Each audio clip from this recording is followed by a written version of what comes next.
Good morning, everybody. Welcome to this TOPdesk webinar. My name is Will. I'm a TOPdesk consultant, and I'll be taking you through the TOPdesk API in this webinar. Just a few housekeeping points before we start. During this webinar, you can use the panel on the right-hand side to ask questions at any time. I have a colleague who will be answering questions during the presentation. And at the end of the webinar, we'll take a few minutes to answer any outstanding questions still in the question box. If you need to leave the webinar early for whatever reason, that's fine. We can follow up with the questions via email if we need to. And the webinar will also be uploaded to YouTube after we're done.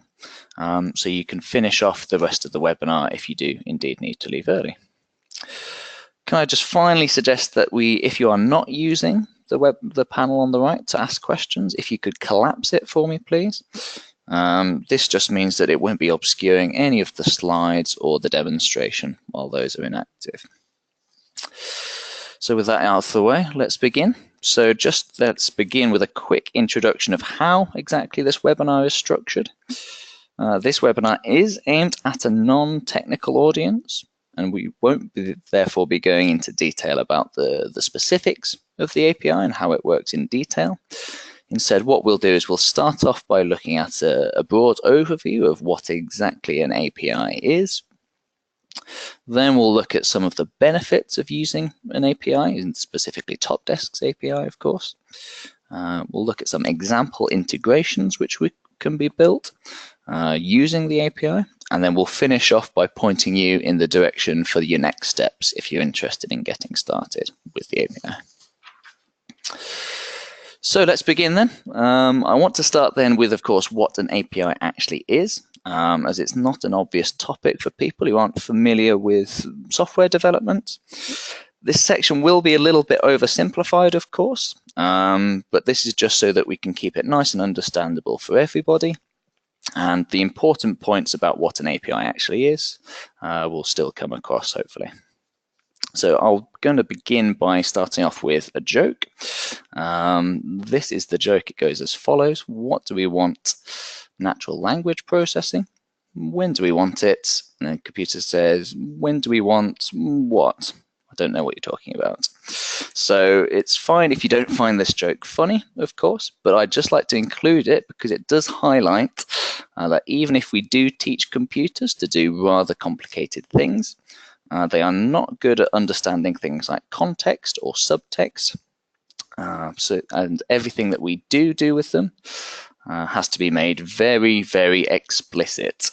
So in this example, the computer, even though it can speak English now, it couldn't work out that the word it is referring to language processing from the previous sentence. I'm sure you've all had situations where something like this has happened to you in real life, where a computer has misunderstood something or been a little bit too literal in its interpretation. It's happened to everybody, of course. And unfortunately, like any application, this applies to TOPdesk as well a little bit. So if, for instance, hypothetically, I had a problem with something and I wanted to speak directly to TOPdesk. Maybe the service desk is unmanned. There may be any number of reasons. But if I were to talk directly to TOPdesk, the conversation might look something a little bit like this. So please log a new instance for me in TOPdesk. If I were to ask that directly to TOPdesk, it would have, of course, no idea what I was talking about, even if it could speak English. So again, any variation on this sentence is not going to make any sense to an application like TOPdesk because it has no idea what sort of frame of reference you're coming from. It would be useful, though, if we could, of course, talk directly to applications like TOPdesk, as then if we need to do things like log incidents or update tickets, we can do things like this immediately. And not have to go through any sort of middleman such as email or the telephone. And this idea of talking with applications is where APIs come in. So API just stands for Application Programming Interface. It's not terribly important what it stands for, but the key word there is definitely interface. I'm just going to show that with a very basic diagram. So in this diagram then, of course, we have the top desk and we have an API on the right-hand side. And on the left-hand side, we have a little circle, which is just supposed to represent any application you like. So in this previous example, it would be the human questioner asking TOPdesk to log an incident. So you can think of the API then as an interface, or maybe as an interpreter in this language example. So all that the API does is it's something that people can talk to, which may look something like this. So if I want an incident logged, what we can do is we can talk directly to the API of TOPdesk, as it's an interface with the outside world. And then the API will ensure that, okay, if you want to log an incident, it will then do whatever is necessary in TOPdesk to make that happen. And then finally, it will communicate back at us how it went, if it was successful, what our incident number is, for instance, and maybe some other details as well, whether there was some sort of error, perhaps. So this really is all an API actually is doing. It is simply a layer of your application that you can build, which is then sort of effectively the public face of your application, which any other applications can talk directly to. So adding an API is clearly helped us then, because now we have some part of TOPdesk which we can speak to, but we do still have this problem of exactly what needs to be said to an API to get a particular thing to happen. So if we continue the previous example, even with an API, I still wouldn't know exactly what I need to say to it to get an incident raised. In English, I could say, please log an incident for me, or I would like an incident raised in my name, or any other countless variations. So how do we know which sentence is the right one to ask in any given situation? So to solve this problem, as part of making your API, you document and publish exactly how applications should communicate with it. So this includes both which requests are actually allowable in the first place. You're allowed to log an incident, you're allowed to make a change to an incident, etc., etc. It will detail how those requests should be formatted, what other bits of information you can include with any request, and so on and so forth. And this then allows absolutely anybody to communicate with your API unambiguously. So returning to our previous example, the conversation with our API now might look something a little bit more like this, perhaps. New incident in this example may be the keyword that tells the API, okay, I would like to log a new incident, which it understands. Maybe with these kinds of requests, we can specify things like the category of incident we want to raise, etc. But again, this will all be published in our API documentation. And then once this is finished, the API will finish logging our incident for us. One thing I'm a big believer in is that showing is much better than telling. So what I'm just going to do now is do a quick demonstration of two TOPdesks communicating via APIs. So here you can see I'm logged into a service desk TOPdesk. We have an incident about the internet being down open, and I'm logged in as Dawn Meadows. In this tab here, I have a different TOPdesk, so this is a completely separate environment. This may represent the TOPdesk of perhaps a supplier of yours, or maybe a different team within a department. But in this example, we'll have it represent maybe a supplier's TOPdesk. So there are no incidents open in the supplier's TOPdesk right now, as we can see. But in the service desk TOPdesk, we have this incident open about the internet being down. What we are going to do is, if this incident needs escalating to that supplier, we are going to use the API of the supplier's TOPdesk. We're just going to talk to that particular API and log an incident directly with them, instead of doing it manually by calling them up or sending them an email or any of these other sort of slower processes. I'm going to do this by using a feature called action sequences, which I'm not going to go into detail about now, but do look out for our upcoming webinar about those if you are interested in finding more about how action sequences work. So what we'll do then is we're going to use this action sequence here to escalate to this supplier TOPdesk.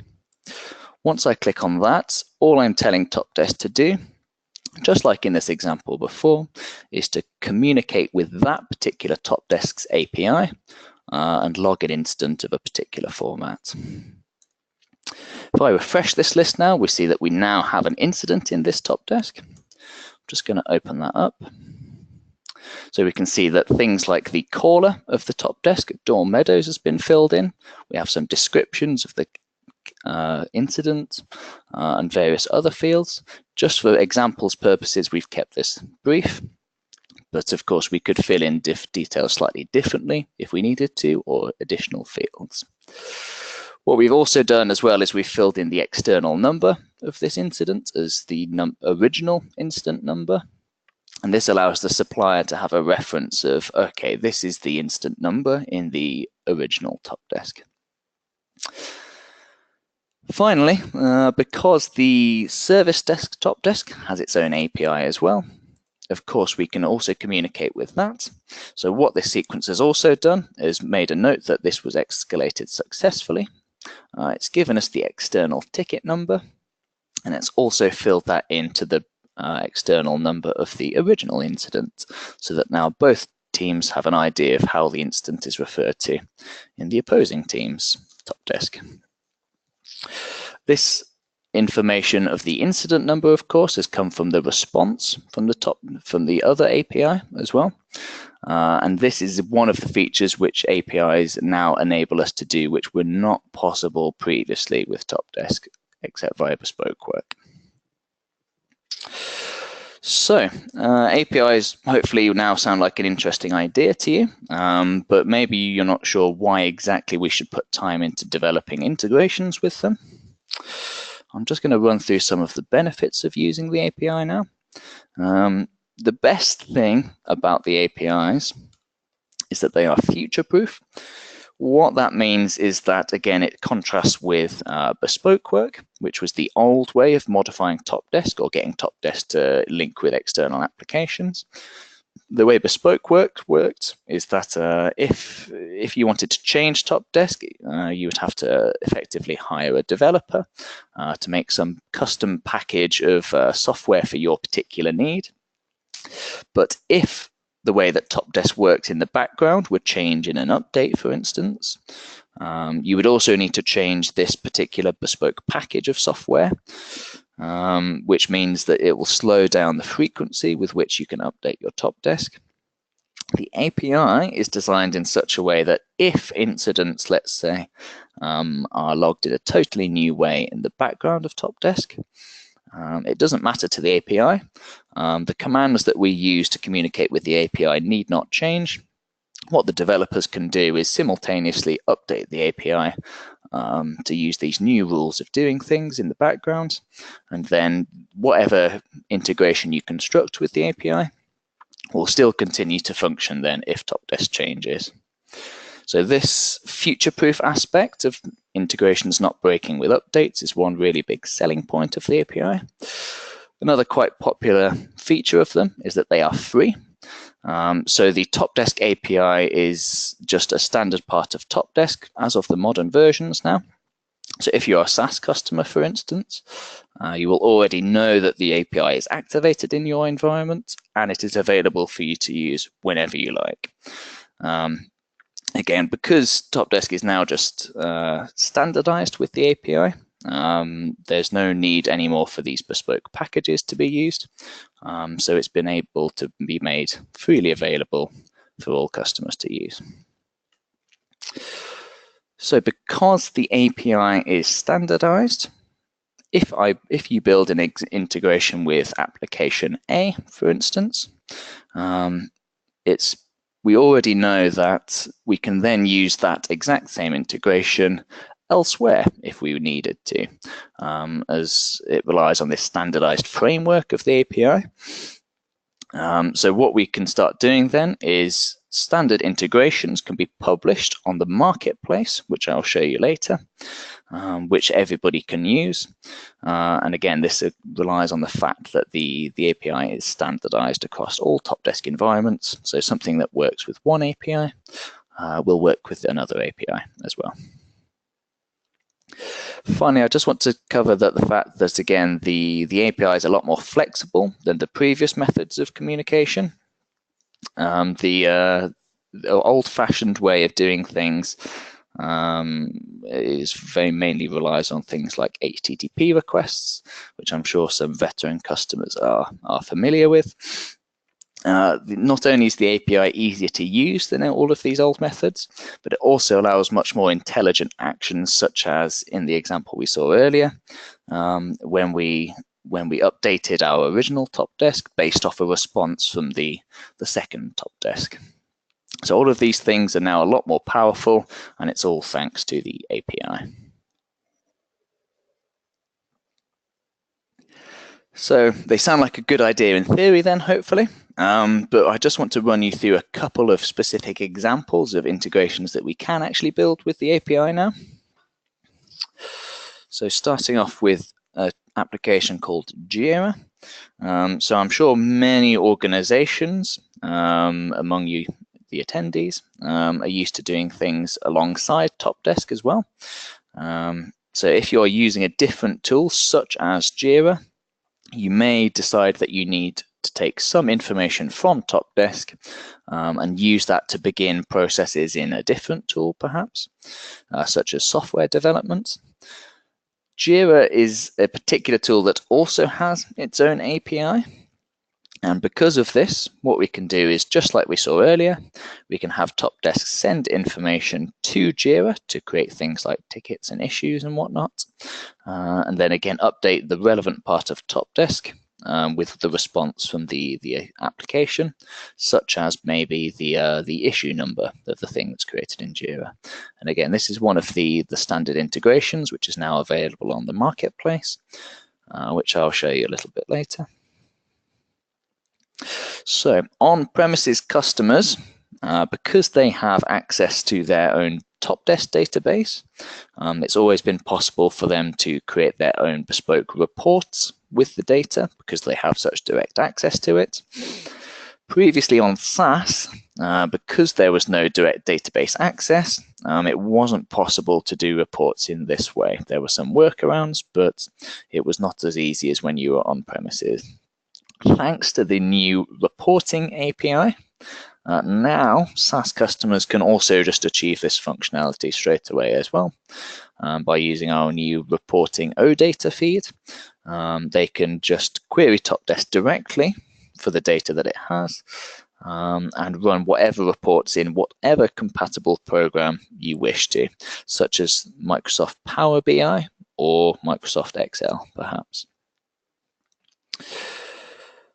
In some cases, the API can also save manual data entry into TOPdesk. So we've already seen that via the API, it's very easy to quickly raise an incident if you need to do this from a place such as your intranet.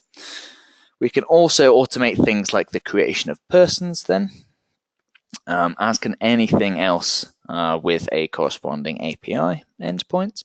And allowing this process to be automated cuts out a lot of the human aspects of things like new starter processes and new assets being registered in your configuration management module. And finally, again, to replace the old-fashioned HTTP requests, I just want to really highlight that the API is a lot more flexible when building sort of automated behavior, either within or without TOPdesk. One of the additional benefits to the API then as well is that because it's so much better documented and more standardized, in the long run, it will make the maintenance of your TOPdesk environment a lot more stable and a lot easier as well. So hopefully then by now you are interested in using the API in your own TOPdesk. And to do that, of course, you will need more actual hands-on details than I've given in this webinar. So I just want to highlight the 3 main resources that I want to point you to now, if you do want to get started. The developers.topdesk.com website, the marketplace www.topdesk.com, and also a blog post about the reporting feature, which is new. I'm just going to show you all of these sites in detail now. So this is the first website, developers.topdesk.com. So this is effectively the Bible of the API, if you will. All of the phrase book that I kind of made an analogy to earlier, all of the allowable requests you can make to the API, and how exactly those should be formatted and structured, you can find on this website here. It also highlights some of the information that I've given you already about what an API is, and gives you nice walking through tutorials of how to actually get started making basic requests with it. So I highly recommend not necessarily looking at this yourself, but passing this website on to any technical resources in your teams, as they will be able to then work together with you to start developing your own API solutions based off this information. So this is absolutely the most important place to go if you are interested in using the API, excuse me. So next, let's just have a quick look at the marketplace. So the marketplace of TOPdesk is where we publish a lot of our partner integrations with third-party software. They aren't all API driven, but more and more of these integrations now are based off the API. And again, because a lot of these integrations are shareable, that means they can be downloaded straight from this TOPdesk marketplace. Without, in some cases, the need for consultancy if they are already standardized, let's say. Finally, then, I just want to very quickly highlight this report, this blog post on our website about the new reporting feature. So this is a very, very new feature, actually, this reporting feed. Because it's so new, I definitely recommend checking out this blog post. Effectively, this blog post here will describe in a lot more detail this new reporting API, and also give you a little bit of a chance to get started using it as well. So if you are a SaaS customer specifically, and you're interested in looking at your own reports, then again, yeah, I highly recommend checking out this particular blog post here.